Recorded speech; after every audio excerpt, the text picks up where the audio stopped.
नमस्कार, श्रमिक गूंज से मैं कविता सिंह। किसान एवं मजदूर महापड़ाव का आज दूसरा दिन है और इससे पहले ही किसान नेताओं और मजदूर नेताओं के पास पुलिस के द्वारा धमकी भरे नोटिस भेज दिए गए हैं। धमकियों का सामना करते हुए उन नेताओं ने रैली प्रदर्शन महापड़ाव में भागीदारी दी और अपने मुद्दों को स्पष्ट रूप से उठाया। हमारे मसले क्या हैं, हमारी तकलीफें क्या हैं, ये करीबन हम सभी जानते हैं, क्योंकि ये अचानक शुरू नहीं हुआ है। दिल्ली के बॉर्डरों पर 13 महीने तक जो लंबी लड़ाई लड़ी थी और जीत हासिल की थी। नरेंद्र मोदी जो देश के प्रधानमंत्री हैं, उनका सिर संयुक्त किसान मोर्चा की साझी लड़ाई ने झुकाया था। ये दुनिया का संसदीय इतिहास में यूरोप हो, अमेरिका हो, एशिया हो, ऑस्ट्रेलिया हो, धरती पर कहीं भी है कि भारत की संसद ने जो 3 काले कानून बनाए थे, वो 3 काले कानून उसी संसद को वापस लेने पड़े। इसके लिए किसानों ने एक अनूठा, एक निराला, जिसका कोई शानी नहीं है, इतिहास में ऐसा कोई उदाहरण नहीं है। बात यह है कि अगर हम सही इरादे से, सही मकसद से अगर मिलकर लड़ें तो अपने उद्देश्य में कामयाब हो सकते हैं। 3 काले कानून रद्द कराने के बाद जब घर वापसी हमारी हुई तो सरकार से पहले बातचीत हुई थी और उन्होंने जो आश्वासन दिया था वो पूरा नहीं किया, ये आप जानते हैं। आश्वासन तो पूरे किए ही नहीं, उल्टा आज किसानों के ऊपर और हम किसानों की तरह ही जितने मेहनत कश से हैं समाज के, उन सब पर हमले शुरू हैं। इसलिए जरूरत इस बात की है कि और भी ग्रेटर यूनिटी, और भी बड़ी एकता के साथ हम आगे बढ़ें। जब दिल्ली के मोर्चे लग रहे थे उसी वक्त जंतर मंतर पर ट्रेड यूनियनों ने 11 नवंबर 2021 को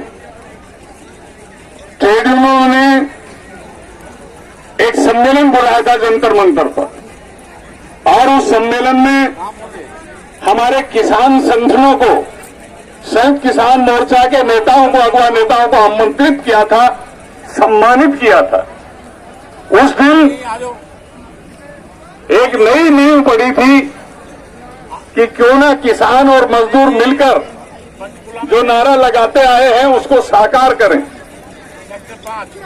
घर वापसी हो गई और 24 अगस्त को कुछ दिन पहले दिल्ली के तालकटोरा स्टेडियम में फिर एक सम्मेलन हुआ और उस सम्मेलन में ही ये घोषित हुआ कि 3 दिन के महापड़ाव देश में होंगे।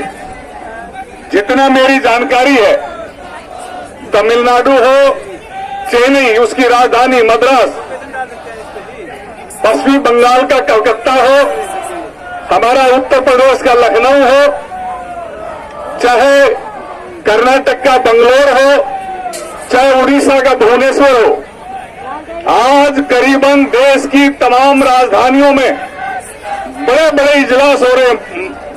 एक महापड़ाव, ये महा कहने से भी बड़ी ताकत से किसान मजदूर जमा है और इस इरादे से जमा है कि हम जीत कर जाएंगे।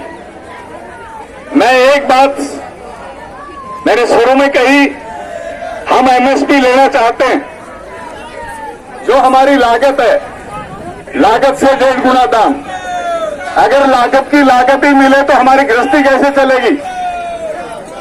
ये सरकार उसके लिए कानून नहीं बना रही, लेकिन आप देख रहे हैं हमसे फसल सस्ते रेट पर खरीद के ये जो व्यापारी हैं, सरकार उनकी पीठ पर है वो उसको कई गुना महंगा बेच रहे हैं। प्याज, टमाटर, दाल, सब्जी, कुछ भी हो अनाज, अगर ये सिलसिला चलता रहे और हम एमएसपी मांगते हैं तो सरकार ये प्रचार कराती है अगर एमएसपी दे दी तो महंगाई और बढ़ेगी और मजदूर और गरीब मर जाएंगे। हम इस मंच से साफ करना चाहते हैं कि किसान नहीं बढ़ाता महंगाई, किसान का माल तो, किसान की जिन्स तो, किसान का अनाज, किसान के फ्रूट, किसान का दूध, तमाम जिन्स जो हमारी पैदावार है उसको हर फसल पर सस्ते रेट पर खरीदा जाता है, व्यापारियों के गोदामों में जमा हो जाती है, उनके हाथ में हमारी फसल चली जाती है तो उसको कई गुना महंगे दामों पर बेचा जाता है। ये कई गुना महंगे दामों पर बेचते हैं व्यापारी हैं। इन व्यापारियों को इनको बाहर निकालना होगा, इनको बाहर निकालना होगा। यही व्यापारी, यही कॉरपोरेट, यही पूंजीपति कारखानों के मालिक हैं और हमारे मजदूर भाइयों का शोषण करते हैं। आज इस महापड़ाव ने स्पष्ट कर दिया है कि देश का किसान ही नहीं, आज मजदूर भी कॉरपोरेट घरानों के विरोध में उठ खड़ा हुआ है। चैनल को लाइक एवं सब्सक्राइब जरूर करें।